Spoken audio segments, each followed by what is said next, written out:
Hi there, welcome to week 2.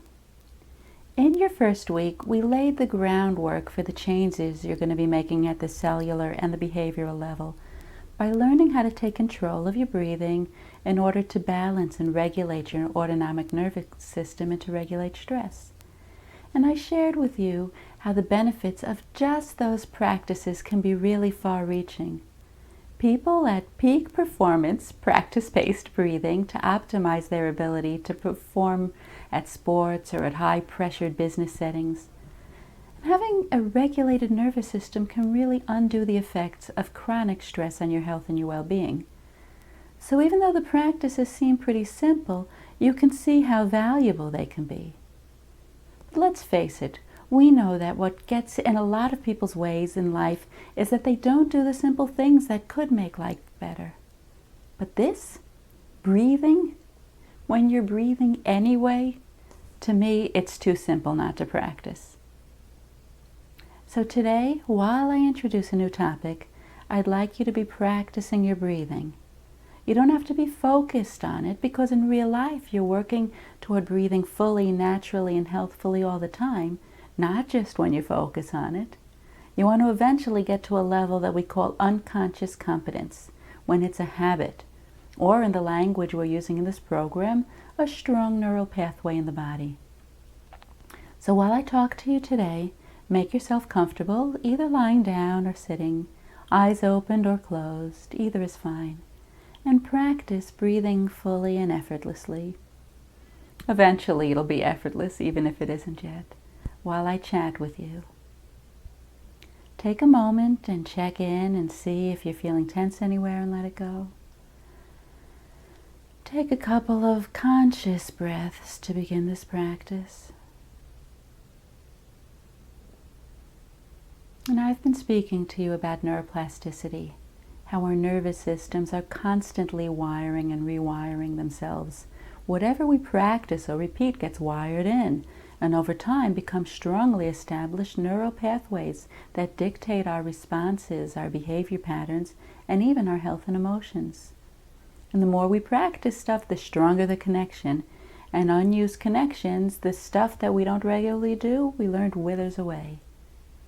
And this means that it would be a good idea for us to take as much charge as we possibly can over the connections we're creating and the ones we're ignoring.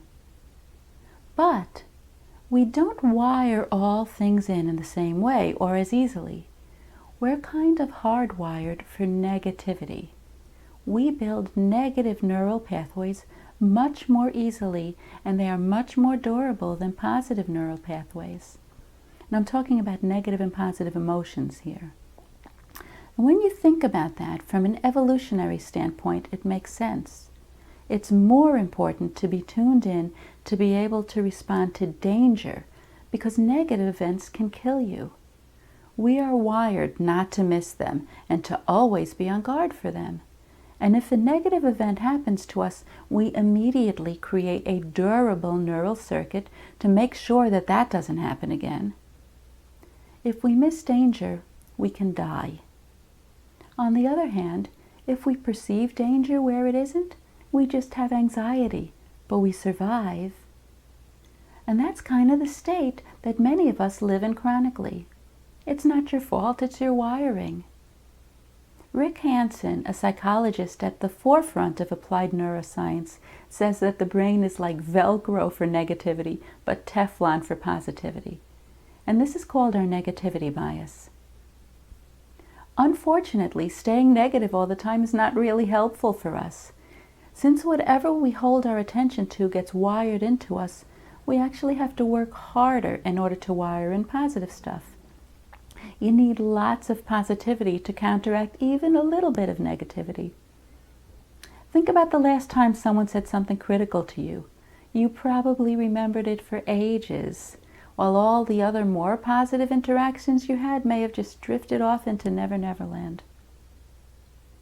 And so that's really interesting. But aside from that, why would we want positivity? Is there a reason why it would be helpful for us to work toward increasing our capacity for positivity, besides the fact that it's more pleasant than negativity? Well, we've come a long way from from the smiley face positive thinking over the past 15 years. Research in the new field of positive psychology has shown that positivity is not only pleasant, it's really good for you.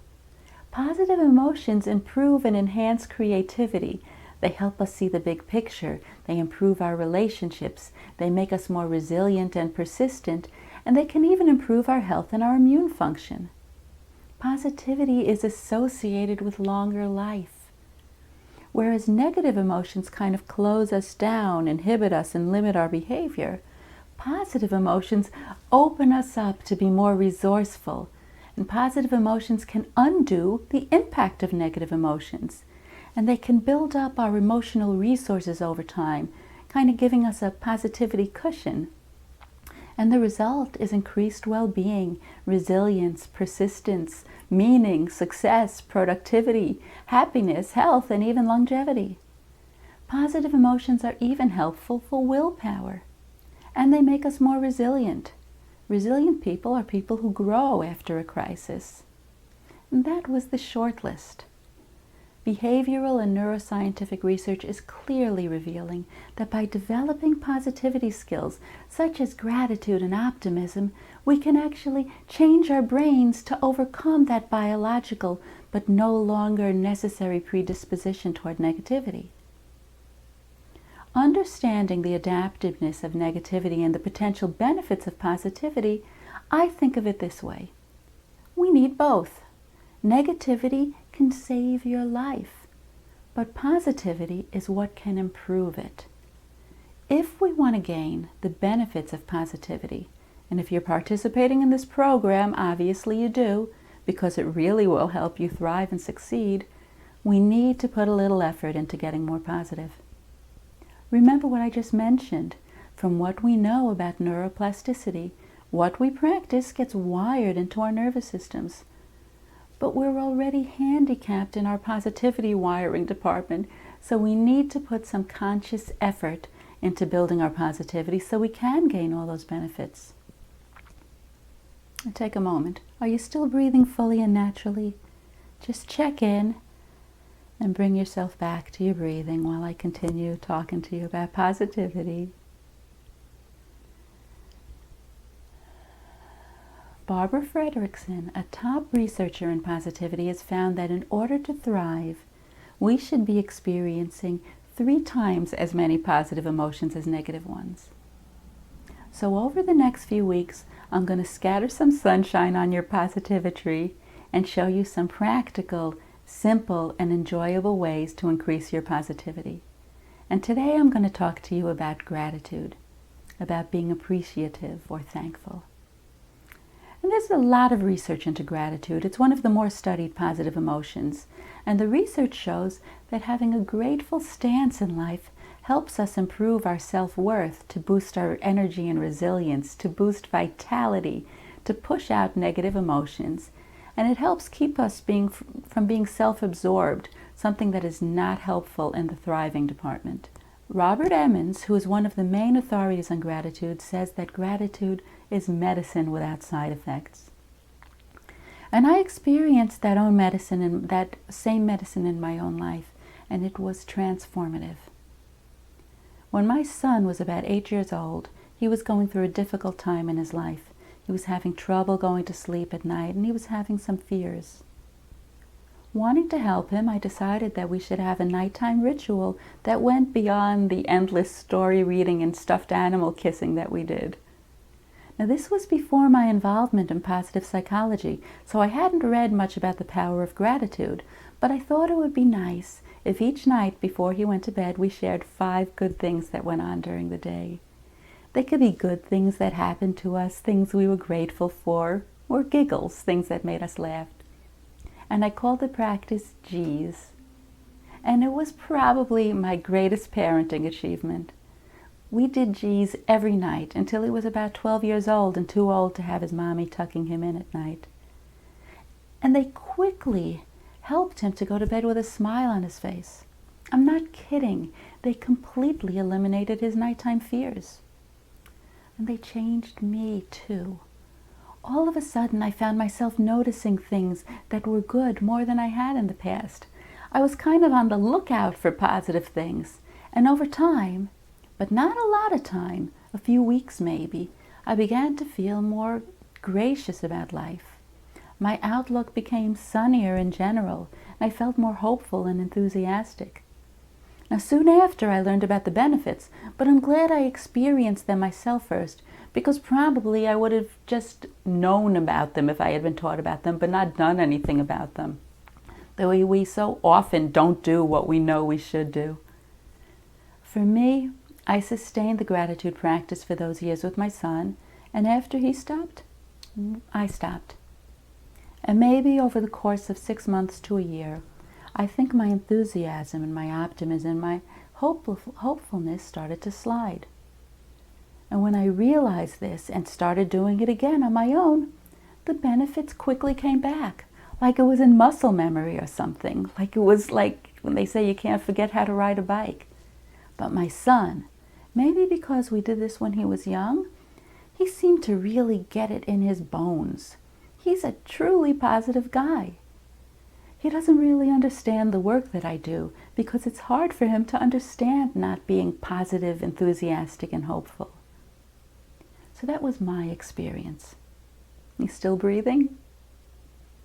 And the science completely supports my experience. A number of studies now have shown that gratitude is not just a trait that you have or you don't have. Practicing gratitude builds gratitude, and it changes us for the better.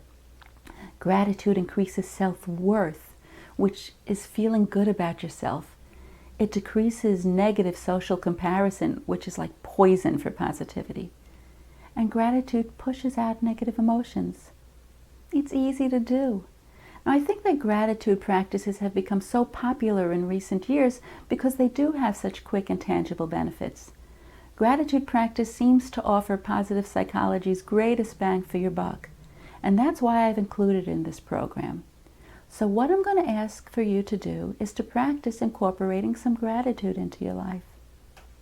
I still do G's at night, as I mentioned. I dropped off for a while, and I think I became grumpier and less gracious. But now I take a nice few relaxing breaths right after I shut the light, and then I start retrieving G's from the day. Some things to keep in mind as you get started.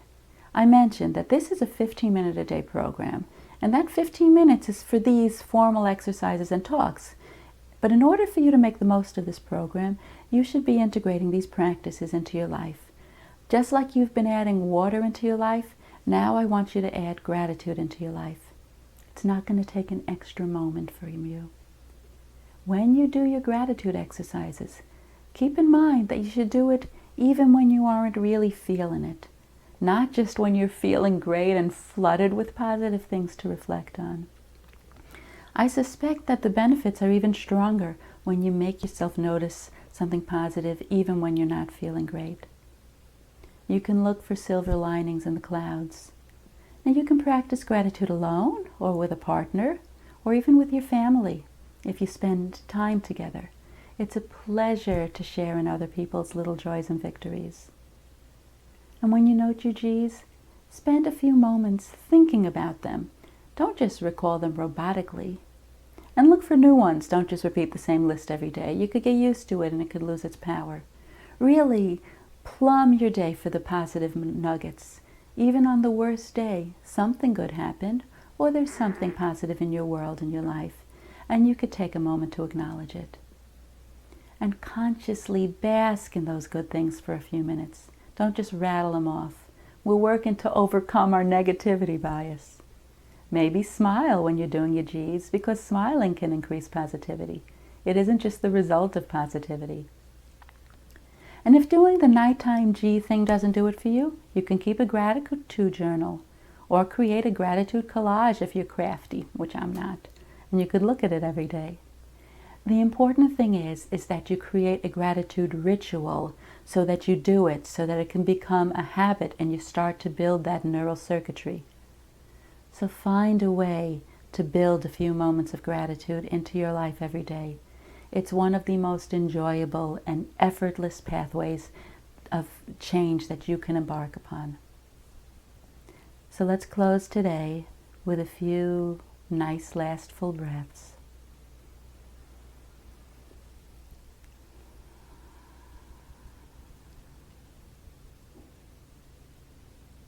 And have a wonderful day, and I'll talk to you tomorrow.